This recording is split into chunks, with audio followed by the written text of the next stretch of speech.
오늘은 조금 있으면이라는 제목으로 하나님의 말씀을 함께 나누겠습니다. 저희는 학개서를 함께 묵상하고 있습니다. 이 학개서는 에스라에서 이미 이 선지자의 이름이 나왔던 것을 저희는 잘 기억합니다. 고레스 왕의 칙령 이후에 그들이 성전을 짓기 위해 예루살렘에 당도했지만 그러나 대적들의 반대로 또 그들의 믿음의 연약함으로 말미암아 16년 동안이나 이 건축이 멈춰 있었습니다. 그러나 하나님께서는 학개 선지자와 또 스가랴 선지자를 보내셔서 그들에게 성전을 건축할 것을 독려하였고, 그리고 결국은 그 건축을 잘 이루었다라는 사실을 저희는 얼마 전에 에스라서를 묵상하며 함께 나눴었습니다. 1장 내용도 그 격려한 내용이 잘 기록되어 있습니다. 그리고 그들이 마음을 모아서 이제 성전 건축을 다시 재개한 이후에 약 한 달 정도가 지났습니다. 근데 이제 한 달 정도 지나니까 이들의 마음에 쉽지 않은 거예요. 3절을 보니까 너희 가운데 남아있는 자 중에서 이 성전의 이전 영광을 본 자가 누구냐? 이제 이것이 너희에게 어떻게 보이느냐? 이것이 너희 눈에 보잘것없지 아니하냐? 라고 이제 하나님의 말씀을 대신 전하게 되었습니다. 한 달 정도 열심히 해보려고 힘을 다했습니다. 또 하나님이 주신 사명으로 마음이 뜨거워져서 나름대로 최선을 다하려고 해봤습니다.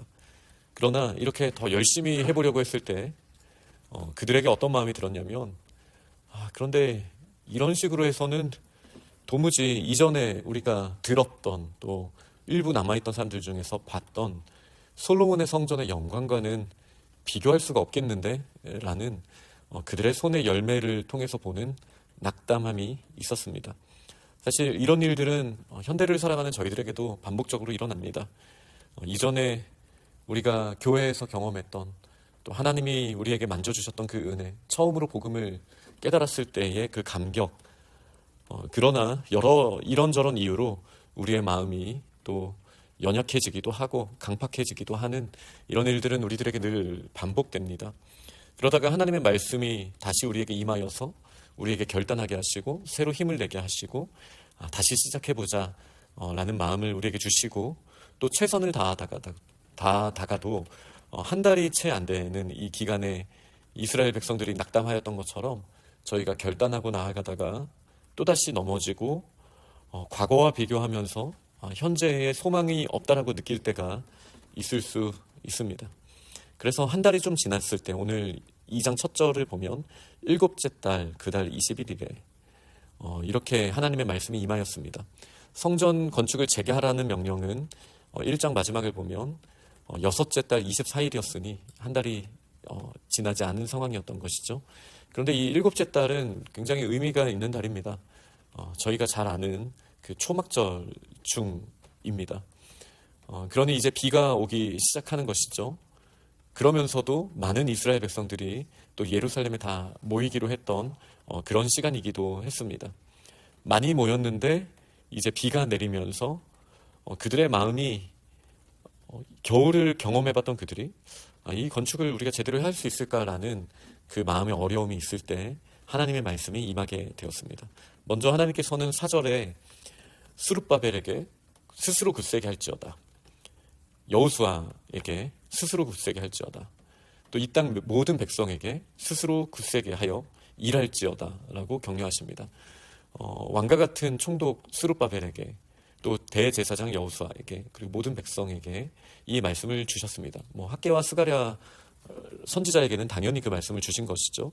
그러니 기름 부음 받은 그 리더십들과 이스라엘 백성들에게 마음으로 지지 말라고 힘을 내어서 지금 다시 최선을 다해야 된다라고 하나님께서 격려해 주십니다. 그리고 그 격려의 근거는 초막절을 배경으로 하고 있는 이 상황에 5절에 보면 애굽에서 나올 때를 하나님께서 다시 기억하게 하십니다. 이 초막절이라는 것이 출애굽 이후에 광야에서 초막을 짓고 살았다 할지라도 하나님께서 그 가운데 그들을 책임져 주시고 은혜를 주셨다는 사실을 기억하는 것 아닙니까? 그 땅에 집을 짓고 있을 때에도 하나님의 영광을 기억했던 이 초막절 절기에 하나님께서는 애굽에서 나올 때에 어떤 일이 있었는지를 돌아보게 하십니다. 내가 너와 언약한 말, 이 초막절은 또 하나님이 말씀을 주신 것을 우리가 기념하기도 하죠. 이 언약한 말이라는 말씀으로 하나님의 약속을 기억하게 하십니다. 그리고 나의 영, 하나님의 영, 성령에 대하여서도 말씀하십니다. 이 성령이 너희 가운데 머물러 있다. 원어로 보면 서 있었다. 서 있다라는 말씀인데요.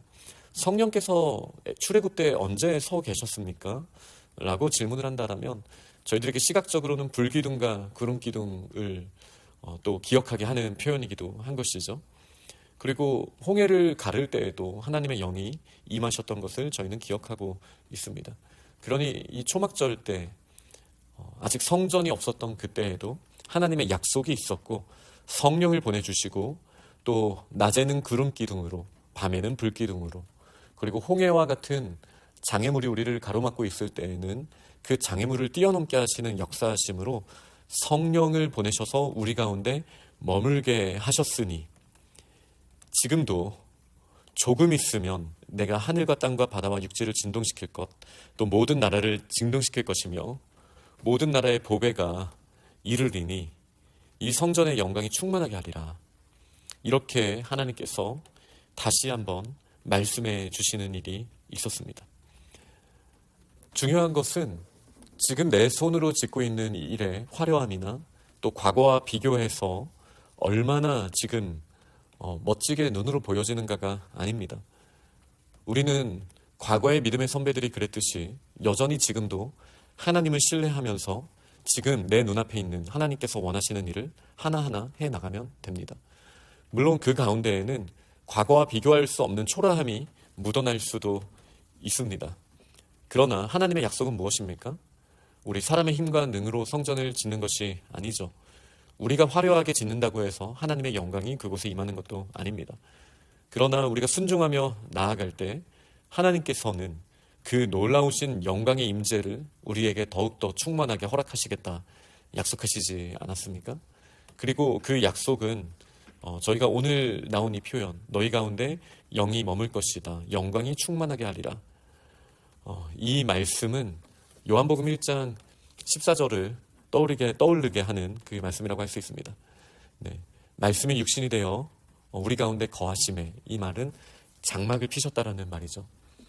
하나님의 독생자의 그 영광이 충만하리라라는 그 약속이 결국은 예수 그리스도의 십자가로 이루어지지 않았습니까?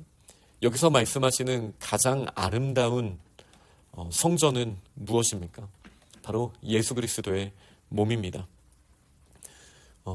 이거는 성경에서는 굉장히 자연스러운 일이에요. 우리가 그 하나님의 말씀의 계시의 점진성이라는 게 있습니다. 약속은 다윗과 솔로몬의 시대까지는 역사적으로 점점 충만해집니다. 아담 그리고 노아에게 주신 약속, 아브라함에게 주신 약속은 역사적으로는 다윗과 솔로몬의 때에 가장 명확하게 응답이 됩니다. 그러나 그게 끝이 아닙니다. 다윗과 솔로몬 이후에도 그레스는 계속 위를 향하여 올라가고 있습니다. 역사적으로는 아닙니다. 역사적으로는 오히려 초라해집니다. 그러나 어떤 것이 더 화려해집니까? 하나님의 선지자를 통해서 주신 예언은 하나님의 성전이 어떠한지, 하나님의 약속이 어떠한지를 더 선명하게 드러냅니다. 그러니 다윗과 솔로몬 이후에 이제 말씀을 기록하는 선지자들을 통하여 주시는 환상과 약속의 말씀으로 얼마나 아름다운 하나님의 나라가 확장되는지는 점점 더 그 계시의 그 점진성을 가지고 더 명확하게 드러나게 됩니다. 이러한 배경을 통해 봤을 때 이 스룹바벨과 여호수아의 시대에 하나님의 성전이 지어진다라는 것은 솔로몬의 성전보다 더 화려하고 커질 이유가 전혀 없었습니다.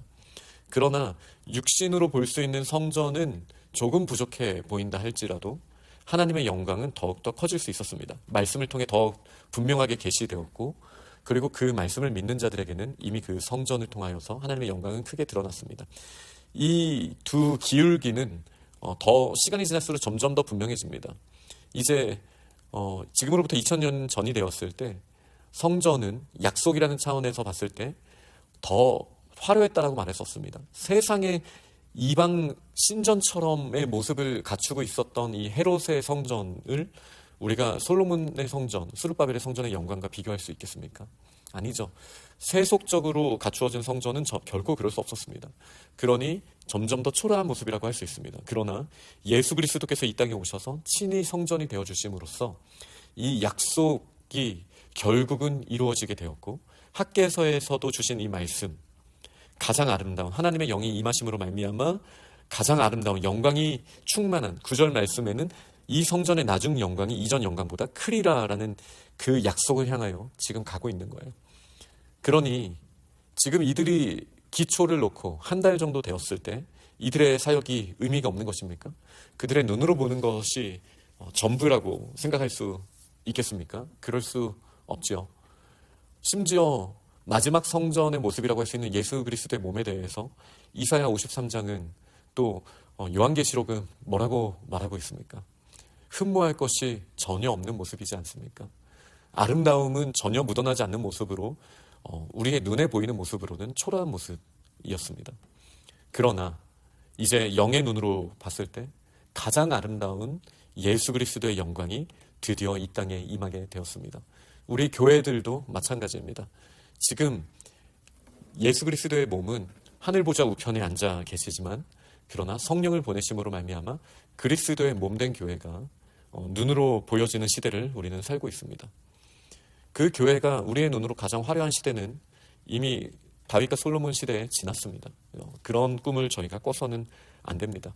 그러나 눈으로 보기에가 아니라 하나님의 영이 함께 하시는 정말 아름다운 교회, 예수 그리스도의 영이 늘 함께 하시고 하나님의 역사가 있는 교회, 이전 영광보다 낮은 영광이 더 큰 교회, 우리가 예수 그리스도를 바라보는 눈으로 바라볼 때 지금 이들의 시간으로는 한 달 정도 최선을 다했지만 육신의 눈으로 보고는 낙담할 만한 이 상황에서 주신 말씀을 지금도 저희에게 주신다라고 저는 확신합니다.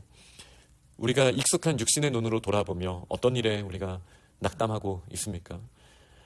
우리의 육신은 점점 나약하여져 가고 내가 기대했던 이 세상의 방법으로 보여지기를 원했던 그런 모습은 우리의 가정과 교회에서 어쩌면 점점 더 멀어져 가는 것처럼 느껴질 수도 있습니다.